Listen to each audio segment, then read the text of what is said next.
اللہ جب کسی سے ناراض ہوتا ہے رزق نہیں چھینتا، آب و دانہ بند نہیں کرتا، سورج کو حکم نہیں کرتا کہ اس کے آنگن میں روشنی نہیں پھیلانی، چاند کو نہیں روکتا کہ تیری کرنیں اس کے ویڑے میں نہیں پڑنی چاہیے، بلکہ اللہ جب کسی سے ناراض ہوتا ہے سجدوں کی توفیق چھین لیتا ہے۔ سجدوں کی توفیق چھن گئی تو پھر سمجھو اللہ ناراض ہے، اللہ راضی نہیں ہے۔ اور اگر سجدوں کی توفیق نصیب ہو جائے، کسی نے واصف علی واصف مرحوم سے پوچھا تھا کہ کیسے ہمیں پتا چلے گا کہ ہماری نماز قبول ہو گئی ہے، تو انہوں نے کہا تھا ایک نماز کے بعد دوسری عطا ہو جائے تو سمجھ لو پہلی قبول ہو گئی ہے۔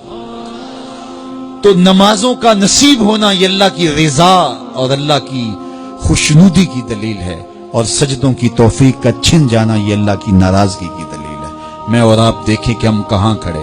دیکھیے دولت تو کفار کو بھی ملتی ہے، اللہ دولت اسے بھی دیتا ہے جس سے راضی ہے، اسے بھی دیتا ہے جس سے نہیں راضی، لیکن سجدوں کی توفیق اسے ہی دیتا ہے جس پہ وہ راضی ہے۔ تو 5 گانا نماز شعار زندگی بنا لیجئے، نماز قضا نہ ہونے پائے۔ قیامت کے دن بے نمازی اس صف میں کھڑا ہوگا جس صف میں نمرود کھڑا ہوگا، جس صف میں حامان کھڑا ہوگا، قارون کھڑا ہوگا، شداد کھڑا ہوگا۔ مجھے بتائیے ہم میں سے کوئی یہ گوارہ کرتا ہے ہم اس صف میں کھڑے کر دیے جائیں جہاں دشمنان خدا کھڑے ہوں؟ آج کوئی نماز پڑھے یا نہ پڑھے، حشر کے دن حکم ہوگا کہ اللہ کے حضور سجدہ کرو۔ ہر کوئی سجدہ کرنا چاہے گا، جو نہیں پڑھتا وہ بھی کرنا چاہے گا، لیکن بے نمازی کی کمر اکڑ جائے گی، وہ آرزو رکھنے کے باوجود سجدہ نہیں کر پائے گا۔ قرآن بتاتا ہے کچھ لوگ جہنم کو دھکیلے جا رہے ہوں گے، انہیں کچھ لوگ پوچھیں گے ما سلککم فی سقر، تم جہنم کو کیوں جا رہے ہو، کیا ہوا تمہیں؟ تو وہ جواب میں کیا کہیں گے؟ لم نک من المصلین، ہم نماز نہیں پڑھا کرتے تھے۔ سب سے پہلا حساب قیامت کے دن جو بندے سے لیا جائے گا وہ نماز کا لیا جائے گا۔ پہلا سوال بندے سے یہ ہوگا۔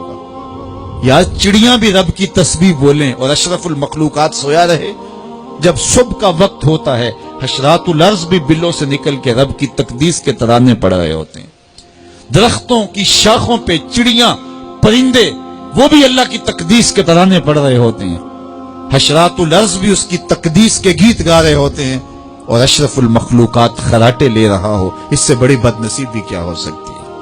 آئیے 5 گانا نماز شعار زندگی بنا لے۔ اس مجلس میں اگر کوئی بے نمازی ہے تو آج عزم مصمم کر کے یہاں سے لوٹے کہ آج کے بعد نماز نہیں چھوڑوں گا، اور اگر آپ 5 گانا نماز کی عادت رکھتے ہیں تو آپ کو مبارک ہو، لیکن یہ عزم کر کے جائیے اپنے گھروں میں، اپنے اعزاء و اقرباء اور اپنے دوستوں میں اس زور سے تلقین اور تاکید کریں گے نماز کی کہ وہ پکے نمازی بن جائیں گے۔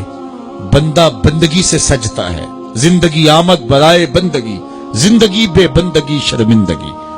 اگر زندگی میں بندگی نہیں تو زندگی کے پلے ہے کیا؟ علماء نے لکھا ہے کہ یہ سارے درخت حالت قیام میں ہیں، چوپائے حالت رکوع میں ہیں، مینڈک تشہد میں ہیں، اور حشرات الارض سجدے میں ہیں، اور انسان اشرف المخلوقات ہے۔ اس کی عبادت میں درختوں کا